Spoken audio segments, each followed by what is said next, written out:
हमारे प्रभु और उद्धारकर्ता यीशु मसीह के नाम में नमस्कार। कल्पना कीजिए कि एक छोटा बच्चा गलती से अपने घर में एक कीमती फूलदान तोड़ देता है। सजा के डर से वह यह जानते हुए छिप जाता है कि उसके पास जो उसने किया है उसे ठीक करने का कोई तरीका नहीं। लेकिन फिर उसका बड़ा भाई आगे आता है। वह गंदगी को साफ करता है, जिम्मेदारी लेता है और बच्चे की ओर से उसके पिता से बात करता है। और इस प्रकार सजा के बजाय पिता बड़े भाई के प्यार और बलिदान के कारण बच्चे को माफ कर देता है। यही यीशु हमारे लिए करता है। पुराने नियम में महायाजक वह था जो परमेश्वर और लोगों के बीच खड़ा था, जो अपने पापों के लिए बलिदान चढ़ा रहे थे। लेकिन यीशु हमारे महान याजक है, जिन्होंने खुद को पूर्ण बलिदान के रूप में पेश किया और अब परमेश्वर के सामने हमारे वकील के रूप में स्वर्ग में खड़े हैं।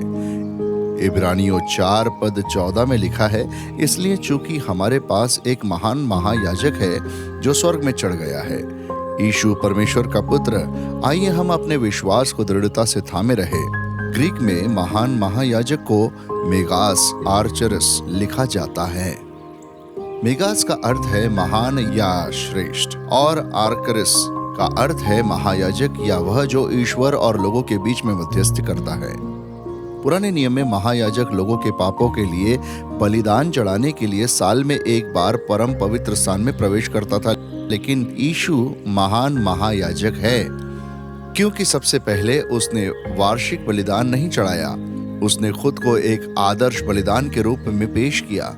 दूसरा, उसने सांसारिक मंदिर में प्रवेश नहीं किया, वह हमारे लिए मध्यस्थता करने के लिए स्वर्ग में ही प्रवेश किया। तीसरे, उसने खुद को मृत्यु तक सीमित नहीं किया, वह परमेश्वर के सामने हमारे अधिवक्ता के रूप में हमेशा के लिए जीवित रहता है। महान महायाजक का नाम हमें विश्वास दिलाता है यीशु हमारे संघर्षों को समझता है। इब्रानियों अध्याय 4 और आयत 15 कहती है, क्योंकि हमारा ऐसा महायाजक नहीं जो हमारी दुर्बलता को महसूस न कर सके, बल्कि वह भी हमारे समान सब बातों में परखा गया और फिर भी वह पाप रहित था। इसका मतलब है कि एक, यीशु हमारी कमजोरियों को जानता है और हमारे संघर्षों से सहानुभूति रखता है। दूसरा, वह विश्वास के साथ प्रार्थना में उसके पास जा सकते हैं, जानते हुए कि वह समझता है। और अंत में तीसरी बिंदु, उसने पाप की हर बाधा को दूर करते हुए हमारे लिए परमेश्वर के करीब होने का रास्ता बनाया है। इसलिए आइए हम उसके करीब आए ताकि हम पाप से दूर रहे। आइए प्रार्थना करें।